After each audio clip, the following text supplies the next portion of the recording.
नमस्कार दोस्तों, गार्गी क्लासेस पर आपका स्वागत है। हम इस वीडियो में बात करने वाले हैं ट्रॉपिकल साइक्लोन के बारे में। अभी जैसा कि आपको पता है कि एक ट्रॉपिकल साइक्लोन जो कि अरेबियन सी में ओरिजिनेट हुआ और उसके चलते गुजरात में, महाराष्ट्र में जो कोस्टल स्टेट्स थे उनमें बहुत ज़्यादा लॉसेस देखने को मिले। और दूसरी तरफ अभी कल हमने देखा कि 10:30 बजे लैंडफॉल हुआ है बे ऑफ बंगाल में एक और ट्रॉपिकल साइक्लोन जिसका नाम है यास। तो ऐसे में ये टॉपिक बहुत इंपॉर्टेंट हो जाता है एग्जाम पॉइंट ऑफ व्यू से। तो आपके लिए एक थॉरोली पूरा टॉपिक कवर करने के लिए ये एक वीडियो बनाया गया है। आप इस वीडियो को एंड तक देखना, आपको बहुत सारी इन्फॉर्मेशन मिलेगी जो कि आपके लिए हमेशा रेलेवेंट रहने वाली है एग्जाम पॉइंट ऑफ व्यू से देखें तो टॉपिक है आज का हमारा ट्रॉपिकल साइक्लोन। मेरा नाम है रजनीकांत लाटा और आप लोगों के लिए लाया गया है ये टॉपिक स्पेसिफिकली करंट अफेयर्स को देखते हुए। आप देख सकते हो कि ट्रॉपिकल साइक्लोन्स अगर बनते हैं कहीं पर भी तो उसके लिए कुछ इंपॉर्टेंट कंडीशंस होती हैं, वो आपको देखने को मिलेगी ट्रॉपिक ऑफ कैंसर और ट्रॉपिक ऑफ कैप्रिकॉर्न के बीच में। अब यहां पर आपके सामने ये जो डायग्राम दिखाई दे रहा है इसमें आप केवल एक बार स्ट्रक्चर पे ध्यान दीजिए। एक ट्रॉपिकल साइक्लोन होता है, उसके बिल्कुल सेंटर में जो एक लो प्रेशर बेल्ट बनता है उसको बोला जाता है आई, ठीक है, उसकी आंख। और उस आंख के चारों तरफ का जो एरिया उस आंख को सराउंड करके रखता है उसको बोला जाता है आई वॉल, ठीक है।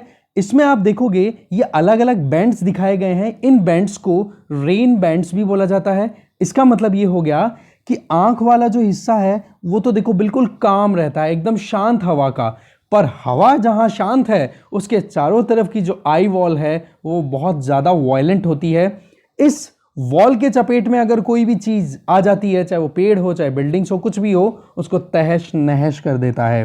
तो ऐसे में कहीं ना कहीं आप देख सकते हो कि आई वॉल और फिर उसके बाद में जो हवाएं ऊपर उठती दिखाई दी जा रही है रेड। अब ये रेड कलर क्यों है?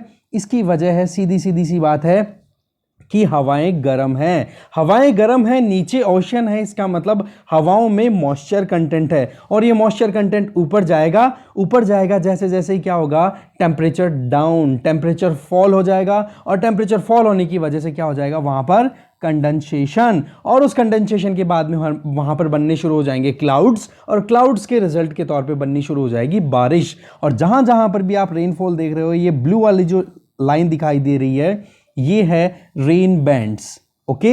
अब यहां पर आप देखोगे हवाएं जो हैं वो इस आई वॉल से ऊपर की तरफ उठती है। आई वॉल के पास से ये पूरी हवाएं ऊपर उठ रही हैं और फिर ऊपर जाकर के ये स्ट्राइक करती हैं ट्रोपोपाउस के पास में। अब आपको पता है कि एटमॉस्फेयर की स्ट्रक्चर में सबसे नीचे की लेयर होती है ट्रोपोस्फेयर। उसके ऊपर एक बाउंड्री आती है, उस बाउंड्री को बोला जाता है ट्रोपोपाउस, और ट्रोपोपाउस के ऊपर आ जाती है स्ट्रेटोस्फेयर। तो बेसिकली हम बात कर रहे हैं ट्रोपोपाउस की, जो ट्रोपोस्फेयर की बाउंड्री है, क्षोभ मंडल की सीमा। तो वहां पर जाकर के ये हवाएं ऊपर उठ के टकराती हैं और हॉरिजॉन्टल मूवमेंट करना शुरू कर देती हैं, और हॉरिजॉन्टल मूवमेंट करने के बाद में बादलों में कन्वर्ट होकर के रेनफॉल के तौर पे वो नीचे गिरना शुरू हो जाती है। तो ऐसे में आपको एक चीज समझ में आ रही होगी कि एक साइकिल सी चल पड़ी है कि हवाएं यहां उठ रही है, टकरा रही है, नीचे बैठ रही है, उठ रही है, टकरा रही है, नीचे बैठ रही है। तो ये एक साइकिल चल गई और इसमें एक मूवमेंट देखने को मिलेगा, आपको एक सर्कुलर मोशन देखने को मिलेगा। इस तरीके से ये स्ट्रक्चर आप देख सकते हो, ये है ट्रॉपिकल साइक्लोन की स्ट्रक्चर। इसके अलावा कुछ और कंटेंट के पॉइंट ऑफ व्यू से देखें कि हमने ये टॉपिक पिक क्यों किया है, तो ये चीज मैं आपको पहले ही बता चुका हूं। न्यूज में इसलिए है क्योंकि अभी 2 साइक्लोन्स न्यूज में रहे हैं। एक का नाम ताउते, जो नाम दिया गया था म्यांमार के द्वारा। नॉमेनक्लेचर के बारे में भी हम पूरी डिटेल में देखेंगे कि किस तरीके से साइक्लोन्स को नेम दिया जाता है, आप ये ध्यान रखेंगे, ठीक है। अरेबियन सी में ये आया था साइक्लोन। अभी जो दूसरा साइक्लोन है जिसका नाम है बे ऑफ बंगाल में आया है, उसका नाम है यास, और ये साइक्लोन, इस साइक्लोन का नाम दिया गया है ओमान के द्वारा। तो ये हमारे आसपास की जो साइक्लोन जनरेट हो रहे हैं उनका नाम कैसे दिया जाता है उसकी डिटेल आपको पूरी बताई जाएगी, ओके। लोकेशन वाइज अगर देखा जाए तो हम बात कर रहे हैं बे ऑफ बंगाल इधर और अरेबियन सी इधर। तो नॉर्मली आपको, मैंने करंट अफेयर्स भी हमने जब डिस्कस किए तो एक चीज़ मैंने आपको बार बार बताई है कि अर्थ का जो एक तरीके से रोटेशन है अपनी एक्सिस पे, वो आप देखोगे अगर ये इधर वेस्ट है, इधर ईस्ट है, तो वेस्ट टू ईस्ट अर्थ का रोटेशन रहता है।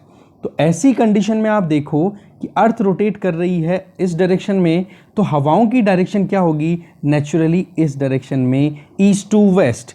तो जो बे ऑफ बंगाल में साइक्लोन्स आते हैं वो तो आप देखोगे इस तरीके से अपनी ट्रेजेक्ट्री गेन करते हैं। कभी तमिलनाडु कोस्ट पे एक तरीके से स्ट्राइक होता है उनका, कभी आप देखोगे आंध्र प्रदेश कोस्ट पे, या फिर उड़ीसा, वेस्ट बंगाल, इस तरफ। इसके अलावा अरेबियन सी में जो साइक्लोन्स जनरेट होते हैं उनकी टेंडेंसी ज़्यादातर ये रहती है कि वो इधर निकल जाते हैं अरब कंट्रीज़ की तरफ। पर अभी जो हमने ताउते साइक्लोन का नाम देखा, उस साइक्लोन की ट्रेजेक्ट्री कुछ ऐसी रही है जो इंडियन कोस्ट के पैरेलल चलती रही, और फिर बाद में गुजरात में ये जो सौराष्ट्र वाला रीजन है, नीचे वाली जो लोब है ना गुजरात की, इसको सौराष्ट्र बोला जाता है, वहाँ पर आके ये लैंडफॉल होती है। ऐसे में कुछ ना कुछ लॉसेस की जो क्वांटिटी है, या फिर कह सकते हो जान माल की हानि ज़्यादा हुई। ठीक है, तो ये है पूरा का पूरा मैपिंग पॉइंट ऑफ व्यू से। इसके अलावा अगर हम देखें तो एक इम्पॉर्टेंट चीज़ और आ जाती है, वो ये कि ये साइक्लोन्स होते क्या हैं, इनका अगर कुछ हम डेफिनेशन लेना चाहे तो ये क्या है। तो साइक्लोन्स एक रैपिड इनवर्ड एयर सर्कुलेशन है। इसका मतलब क्या हो गया कि यहाँ बीच में हो रहा है लो प्रेशर। आई की बात की थी, आई का मैंने क्या बोला था, एक लो प्रेशर जोन बनता है, और उस लो प्रेशर जोन में आसपास की हवाएं जो हैं वो खींची चली आती है, और वो एक सर्कुलर फैशन में आती है। ठीक है, तो उसमें कहीं ना कहीं आप देखोगे कि लो प्रेशर एरिया के चारों तरफ, around low pressure area, inward air circulation, चारों तरफ से हवाएं अंदर की तरफ आती हैं। और इसमें एक चीज़ ध्यान देने वाली होती है कि अगर आप नॉर्दर्न हेमिस्फीयर में हो तब तो ये जो हवाओं का आने का जो तरीका है वो आपको दिखेगा एंटी क्लॉकवाइज। आपको पता है कि घड़ी इस तरीके से सर्कुलेट करती है। ठीक है, तो ऐसी परिस्थितियों में यहाँ पर हवाओं की डायरेक्शन क्या आ रही है, just opposite to the clockwise direction. तो ऐसे में क्या हो गया कि नॉर्दर्न हेमिस्फीयर में अगर साइक्लोन जनरेट हो रहे हैं, ट्रॉपिकल साइक्लोन जनरेट हो रहे हैं, तो वो एंटी क्लॉकवाइज उनका मूवमेंट होगा, ये आप ध्यान रखें। दूसरा, सदर्न हेमिस्फीयर में अगर बात करें, ट्रॉपिक ऑफ मतलब इक्वेटर से नीचे की तरफ आप जाओ साउथ में, तो वहां पर आपको दिखेगा यही मोमेंट जो है वो उल्टा हो जाएगा, और वो मोमेंट आपको दिखना शुरू हो जाएगा क्लॉकवाइज डायरेक्शन में। इस तरीके की वहां पर मूवमेंट होती है। तो हम कहां पर हैं, नॉर्दर्न हेमिस्फीयर में। तो ऐसे में हमारे यहाँ पर जो साइक्लोन जनरेट होते हैं उनकी हवाओं की जो दिशा है वो एंटी क्लॉकवाइज रोटेशन में रहती है, ये आप ध्यान रखोगे। इसके अलावा जैसे ही साइक्लोन आता है तो इसके कुछ फीचर्स आप देखोगे। एक तो मौसम बहुत ज़्यादा बिगड़ जाता है, और स्टॉर्म जो है, तूफान है, बहुत तेज चलने शुरू हो जाते हैं। जैसे अभी यास की जो लैंडफॉल हुई जैसे ही, तो बताया जा रहा है हमारे जो इंडियन मेट्रोलॉजिकल डिपार्टमेंट के द्वारा कि 130 टू 135 किलोमीटर पर आवर के हिसाब से चल रहा है इस साइक्लोन की जो स्पीड है, जो हवाओं की स्पीड है। जबकि ताउते जब लैंडफॉल हुआ था तो उसमें 150 से ज़्यादा किलोमीटर पर आवर की स्पीड से वो हवाएं चल रही थी। अब बात ये आ जाती है कि साइक्लोन वर्ड नाम जो है वो लिया कहाँ से गया, तो ये बेसिकली एक ग्रीक वर्ड है साइक्लोन, और ग्रीक लैंग्वेज में एक वर्ड आता है साइक्लोज, उसका मतलब होता है कॉइल्स। अब यहाँ पर आप देख रहे हो कुछ कॉइल्स बनती हुई दिखाई दे रही हैं। इसी तरीके से ये कॉइल बनती रहती है, हवाएं ऊपर उठती रहती हैं, ऊपर उठ करके फिर बाद में यूं साइड में डाइवर्ट हो जाती हैं और रेनफॉल कर देती है चारों तरफ। तो इन कॉइल्स को देख करके ही नाम दिया गया था इन हवाओं को, इन वायलेंट हवाओं को साइक्लोन। ठीक है, और ये नाम सबसे पहले किसने दिया था, हेनरी पैडिंगटन ने। यहाँ पे आप देख सकते हो ये एक ज्योग्राफर रहे हुए हैं, उनके द्वारा। इसके अलावा देखें कुछ इंपॉर्टेंट चीज़ कि साइक्लोन्स क्या केवल ट्रॉपिकल रीजन में ही होते हैं या कहीं और भी होते हैं, तो इसका आंसर है ट्रॉपिकल रीजन में भी साइक्लोन मिलेंगे, तो आपको एक्स्ट्रा ट्रॉपिकल रीजन में भी साइक्लोन्स देखने को मिलेंगे। ट्रॉपिकल साइक्लोन्स जनरली कहाँ पे डेवलप होते हैं, ट्रॉपिक ऑफ कैप्रिकॉर्न और ट्रॉपिक ऑफ कैंसर के बीच में। ये बीचों बीच इक्वेटर है, ये ट्रॉपिक ऑफ कैंसर आप देख सकते हो, ये ट्रॉपिक ऑफ कैप्रिकॉर्न देख सकते हो। ये तो रेड वाली जोन है, यहाँ पर आपको ट्रॉपिकल साइक्लोन्स डेवलप होते हुए दिखाई देंगे। जबकि इन ट्रॉपिकल जोन्स के बाहर की तरफ, चाहे नॉर्दर्न हेमिस्फीयर में, नॉर्दर्न रीजन में चले जाओ या सदर्न रीजन में चले जाओ, इस रेड जोन के बाहर वहां पर अगर साइक्लोन जनरेट होते हैं, डेवलप होते हैं, तो उनको बोला जाता है टेम्परेट साइक्लोन या फिर एक्स्ट्रा ट्रॉपिकल साइक्लोन। तो डिफरेंस आपको ध्यान होगा, एक तो ओरिजिन के हिसाब से कि कौन से ट्रॉपिक्स के बीच में वो ओरिजिनेट हो रहे हैं। एक्स्ट्रा ट्रॉपिकल साइक्लोन आपको जनरेट होते हुए नॉर्मली दिखाई देंगे टेम्परेट जोन्स में। अब टेम्परेट जोन का यहाँ पर आप देख सकते हो ये वाला बेल्ट है, जिसको मैं भी एन सर्कल कर रहा हूँ ना, ये वाला बेल्ट आ जाता है टेम्परेट जोन। तो यहाँ पर ये जो बेल्ट्स हैं क्लाइमेटिक बेल्ट्स हैं, इनके नाम आप देख सकते हो।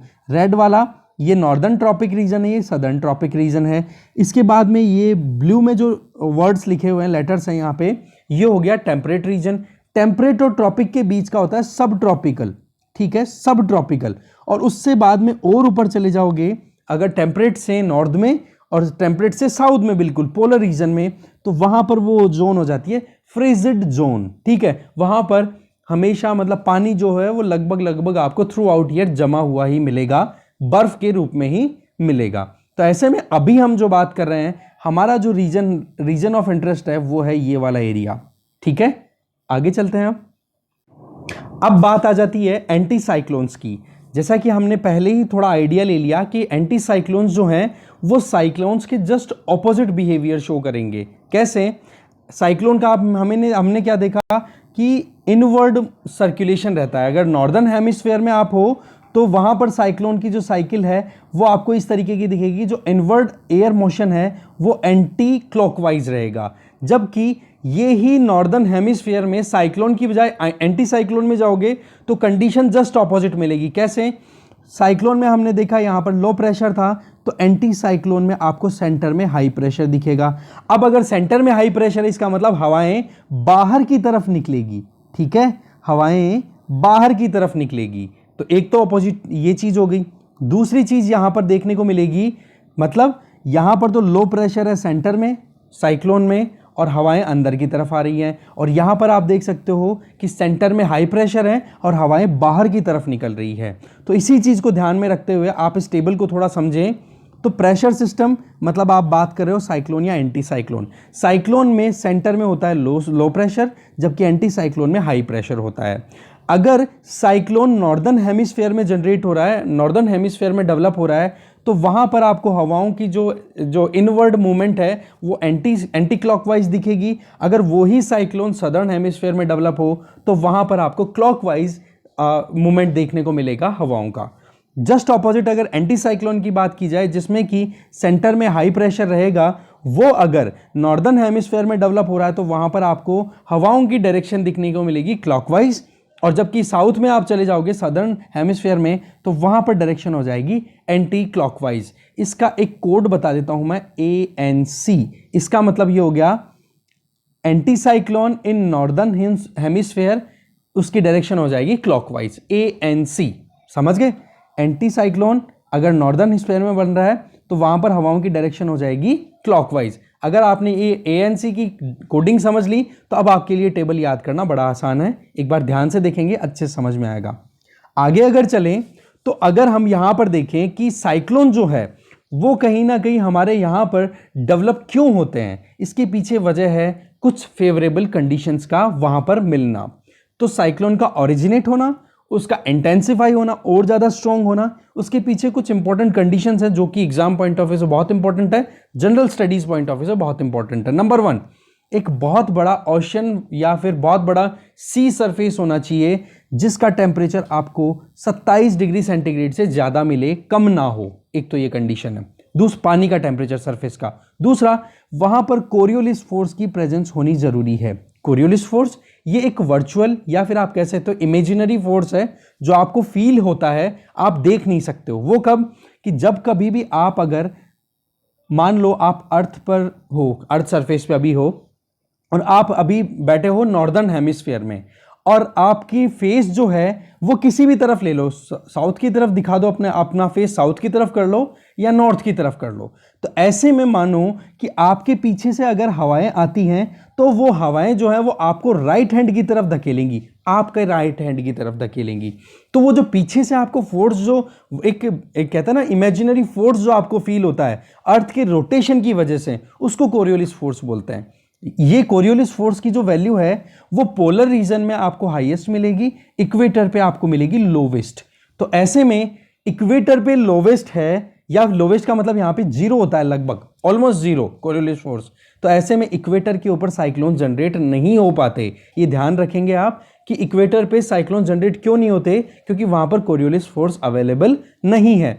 और वहीं इक्वेटर से थोड़ा ऊपर जाओ ट्रॉपिक ऑफ कैंसर की तरफ, थोड़ा साउथ की तरफ जाओ ट्रॉपिक ऑफ कैप्रिकॉन, वहां पर आपको साइक्लोन जनरेट होते हुए दिखेंगे, क्योंकि वहां पर क्या है, कोरियोलिस फोर्स प्रेजेंट। तो ऐसी कंडीशन में कहीं ना कहीं साइक्लोन जो है वो जनरेट हो पाते हैं, ओरिजिनेट हो पाते हैं।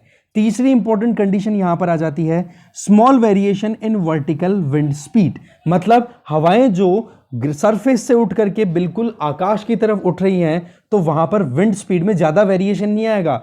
वो जो एक स्पीड बनी हुई है, लगातार जो हीट मिल रही है, लगातार जो ओशन सरफेस से जो वाटर वेपर मिल रहा है, वो लगातार मिलता रहे कंटिन्यूअस एक स्पीड में।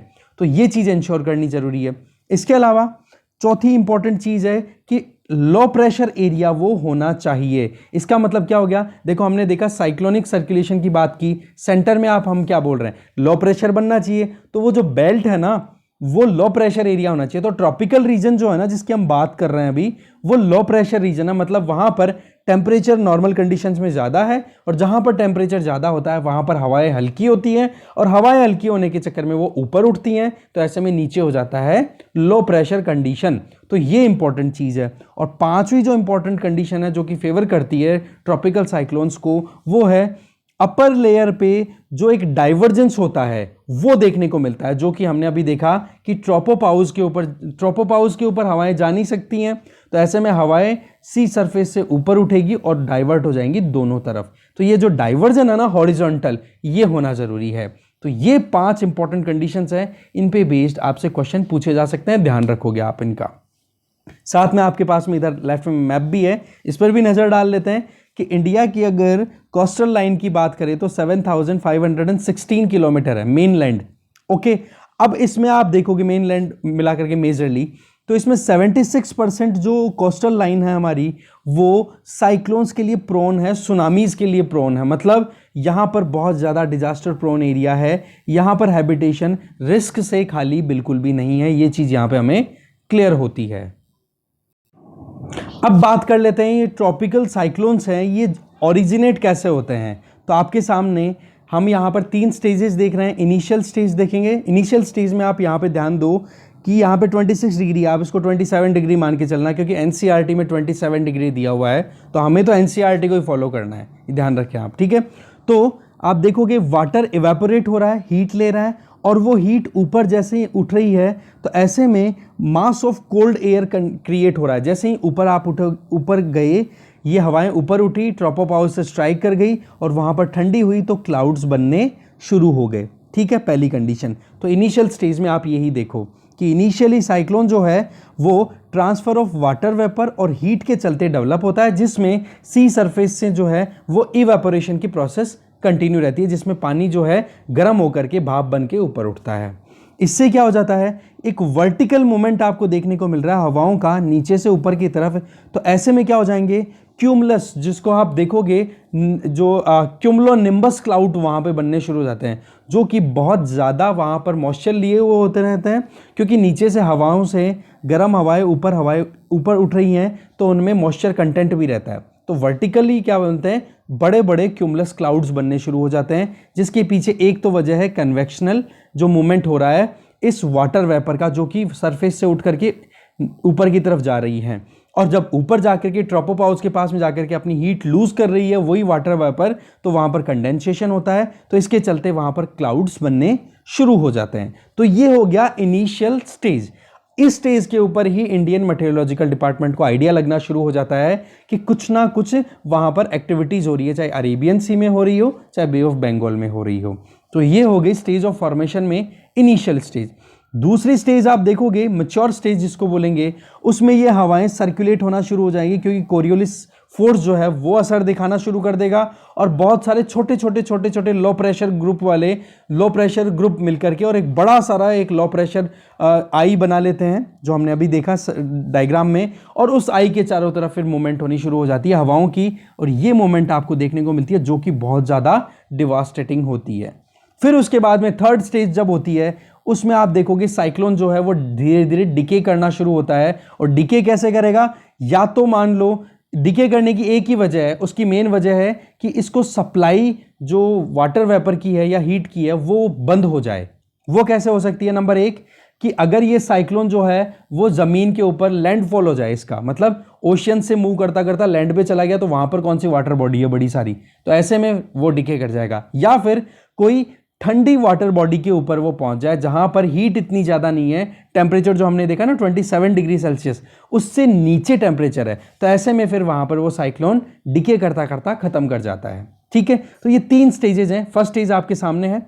सेकंड स्टेज आपको मैंने बताई दी कि इंटेंसिफिकेशन होता है ट्रॉपिकल साइक्लोन का, एयर है वो राइज होती रहती है, थंडर स्टॉर्म्स बनते हैं, खतरनाक बिजलियां कड़कनी शुरू हो जाती हैं और बारिश होनी शुरू हो जाती है, और हॉरिजॉन्टल मूवमेंट आप देख सकते हो, यहाँ पर हवाएं ऊपर उठ रही हैं और इस तरीके से हॉरिजॉन्टल मूवमेंट हवाओं में होना शुरू हो जाता है। अब यहाँ पर आप देखोगे कि हवाएं ऊपर आके टकरा रही है, तो यहाँ पर क्या हो जाएगा, हाई प्रेशर क्रिएट होगा कि नहीं। अब ये हाई प्रेशर क्रिएट होगा तो ये हवाओं पे दबाव लगाएगा कि आप जाओ और नीचे बैठो, और ये नीचे जब ये सबसिडेंस शुरू हो जाएगा तो वो रेनफॉल के तौर पे कन्वर्ट होना शुरू हो जाता है। और बीचों बीच में ये लो प्रेशर जो कंडीशन क्रिएट हो रही है, इसको हम बोल रहे हैं आई, लो प्रेशर सेंटर, ये ध्यान रखेंगे। और आसपास में ये जो बादल बन रहे हैं ये होते हैं क्यूमुलस, या फिर पर्टिकुलर बादलों की जो टाइप है वो है क्यूमुलोनिम्बस, वो वाले बादल जिनमें सबसे ज़्यादा मॉइस्चर कंटेंट होता है, और इक्वेटर के आसपास वाले रीजन, ट्रॉपिकल रीजन में ये जनरली फॉर्म होते हैं।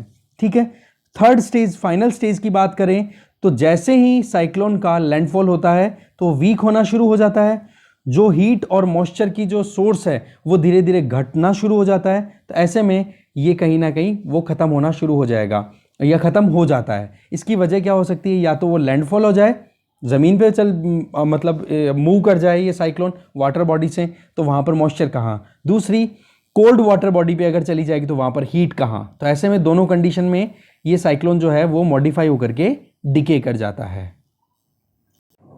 अब आप देख सकते हो आपके सामने ये डायग्राम है, हवाएं देखो आई वॉल में ऊपर उठ रही हैं। सबसे ज़्यादा जो डिवास्टेशन होता है, जो सबसे ज़्यादा लॉस जो क्रिएट करती हैं वो आई वॉल ही करती है। आई तो बिल्कुल काम रहती है, मतलब अगर आप साइक्लोन के बिल्कुल सेंटर में देखोगे ना तो वहाँ पर हवाएं नीचे बैठती हुई दिखेंगी, इसलिए बिल्कुल शांत माहौल रहता है। जबकि हवा इस आई के चारों तरफ की जो आई वॉल है वहाँ पर बहुत ज़्यादा हवाएं ऊपर उठती रहती हैं। तो आप देखते हो ना टीवी में कई बार कि हवा के चक्कर में आने के बाद में ऊपर तक गाड़ियाँ तक भी ऊपर तक उड़ जाती है, बहुत हवा में उछाल देता है ये, तो वो आउटफ्लो हवा का बना रहता है यहाँ पे, और वो यहाँ पे ये ट्रोपोपाउस पे जाकर के स्ट्राइक करेगा और साइड में हॉरिजॉन्टल मूवमेंट कर लेगा, और वहीं पर जाकर आप देखोगे रेन बेंड्स बनेंगे, रेन जो है वो बननी शुरू हो जाएगी। जैसे यहाँ पर क्यूमुलस, निम्बस, इनको मिक्स कर दोगे तो क्यूमुलो निम्बस, इस तरीके से क्लाउड बनेंगे और रेनफॉल होना शुरू हो जाएगा। तो ये एक इम्पॉर्टेंट फिगर है, आप इसको ध्यान रखोगे, बहुत इंपॉर्टेंट है। और यहाँ पर आप प्रेशर वेरिएशन भी देख सकते हो, तो टेम्परेचर वेरिएशन भी देख सकते हो। सरफेस पे टेम्परेचर ज़्यादा है तो ऊपर टेम्परेचर कम मिलेगा। सिमिलरली यहाँ पे सेंटर में हवाओं का, ये हवाएं जाकर के टकरा रही है तो प्रेशर यहाँ पे ज़्यादा मिलेगा, और इसी तरीके से वो हवाएं फिर नीचे सबसाइड करना शुरू कर देंगी। सेंटर में जो हवाएं सबसाइड कर रही हैं वहाँ पर तो आई का क्रिएशन हो जाता है, जो बिल्कुल काम एरिया होता है जो कि, ठीक है, बहुत इंपॉर्टेंट टॉपिक है। आगे चलते हैं।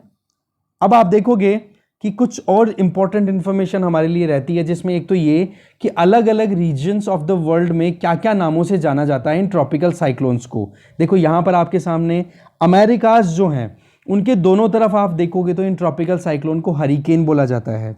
दूसरी तरफ आप देखोगे तो साउथ चाइना सी या ईस्ट चाइना सी में इनको बोला जाता है टाइफून्स, ठीक है। इसके अलावा ऑस्ट्रेलिया में अगर आप देखोगे तो वहाँ पर नॉर्थ वेस्टर्न रीजन, जहाँ में मैं एनसर्कल कर रहा हूँ, विली विलीज के नाम से जाना जाता है। और इंडियन ओशियन में तो हमें पता ही है कि ट्रॉपिकल साइक्लोन्स के नाम से जाना जाता है। और अगर हम गिनिया लैंड्स की बात करें, वेस्ट अफ्रीका इधर वाले रीजन की बात करें, या फिर सदर्न यूएसए की बात करें, तो वहाँ पर टॉर्नेडो नाम से भी जाना जाता है। तो ये नाम जो हैं ये आप ध्यान रखोगे, बहुत इंपॉर्टेंट फैक्ट्स हैं ये। इसके अलावा अगर देखें जो साइक्लोन्स को नाम मिलते हैं, जैसे ताउते बोल दिया, यास बोल दिया, हुदुद बोल दिया, ये नाम कैसे पड़ते हैं? तो इसके पीछे एक सिंपल सा है कि देखो टेक्निकलिटी और कहीं ना कहीं इनके अलग अलग नाम होने के चलते क्या होता है, आसानी रहती है मीडिया को भी समझने में और लोगों को भी अलर्ट करने में कि भाई ऐसे करके एक नया साइक्लोन आ रहा है, आप अपने आप को प्रोटेक्ट करो और जल्दी से जो शेल्टर्स बनाए वहाँ पहुँच जाओ। तो ऐसे में क्या होता है, ट्रॉपिकल साइक्लोन्स के लिए ये नाम देना ये कोई पुरानी परंपरा नहीं है, ये रीसेंट फिनोमेना ही है जिसमें साइक्लोन्स को नाम दिया जाता है। और उसमें कहीं ना कहीं वर्ल्ड मेटेरोलॉजिकल ऑर्गेनाइजेशन WMO उसके अंडर में ये काम होता है, ठीक है। इंडियन ओशियन रीजन की बात करें तो हमारे यहाँ पर ये नाम देने की परंपरा 2004 से शुरू हुई, जिसमें इंडियन ओशियन से लगने वाले मेन जो 8 कंट्रीज हैं जिनके नाम आप देखोगे, Bangladesh, India, Maldives, Myanmar, Oman, Pakistan, Sri Lanka और थाईलैंड, इन सब ने मिलकर के अपनी अपनी लिस्ट सबमिट करा रखी है और उसी लिस्ट में से नाम दिए जाते हैं बार बार। जैसे कि हमने ताउते देखा तो वो नाम दिया हुआ है म्यांमार का, जैसे कि हमने यास देखा तो वो दिया हुआ है ओमान का। ठीक है, तो ऐसे ये नाम दिए जाते हैं। ठीक है, इसके अलावा आप देखो कि एक सवाल मैंने बार बार हमेशा डिस्कस किया है, वो ये कि हमारे यहाँ पर वेस्टर्न कोस्ट, इसका मतलब हो गया अरेबियन सी, उसके कंपैरिजन में ईस्टर्न कोस्ट में ज़्यादा साइक्लोन्स क्यों आते हैं, इसकी वजह क्या है? तो इसके मेन वजह जो है वो है टाइफून्स। होता क्या है, अब हम फिर से प्रीवियस स्लाइड्स पे चलेंगे तब आपको अच्छे समझ में आएगा। ये टाइफून्स जो हैं वो जैसे ही लैंडफॉल कर देते हैं तो इनका कुछ पार्ट रह जाता है। वो हवाएं जो हैं इस पर्टिकुलर लैंड एरिया को क्रॉस करके बे ऑफ बंगाल में एंटर हो जाती हैं, तो ऐसे में बे ऑफ बंगाल में इंटेंसिफिकेशन ज़्यादा हो जाती है हवाओं की, और हमारे यहाँ पर ज़्यादातर साइक्लोन्स जो हैं इन टाइफून के इन्फ्लुएंस के चलते कहीं ना कहीं बे ऑफ बंगाल में ज़्यादा जनरेट होते हैं। तो एक वजह तो हो गई टाइफून।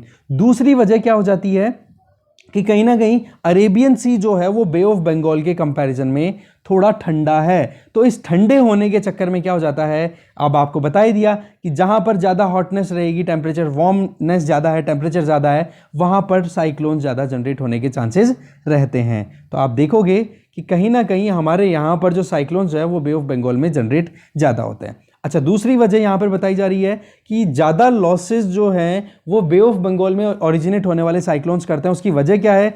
क्योंकि अरेबियन सी में जो जनरेट होते हैं साइक्लोन्स वो मूव कर जाते हैं नॉर्थ वेस्ट में, तो अरेबियन कंट्रीज़ हैं, अरब कंट्रीज़ हैं, उनमें जाके स्ट्राइक करते हैं, जो मैंने शुरुआत में बता दिया था आपको। और हमारे यहाँ पर बे ऑफ बंगाल वाले जो साइक्लोन्स हैं वो मेन लैंड की तरफ स्ट्राइक करते हैं, तो ऐसे में हमारे लॉसेस जो हैं वो ज़्यादा देखने को मिलते हैं बे ऑफ बंगाल के साइक्लोन्स के चलते। ठीक है, तो इस वीडियो में इतना ही था। Thank you very much for watching this video till and. अगर आपके पास में कोई और सजेशन हो कैसे वीडियोस आने चाहिए, कमेंट बॉक्स में आप बता सकते हो, और एक हेल्दी डिबेट शुरू करो आप लोग इसके बारे में, कुछ और आपके पास में एडिशनल इन्फॉर्मेशन हो तो। ठीक है, तो गार्गी क्लासेस पे ऐसे ही वीडियोस आपको मिलते रहेंगे। आप continue. Thank you very much for watching this video.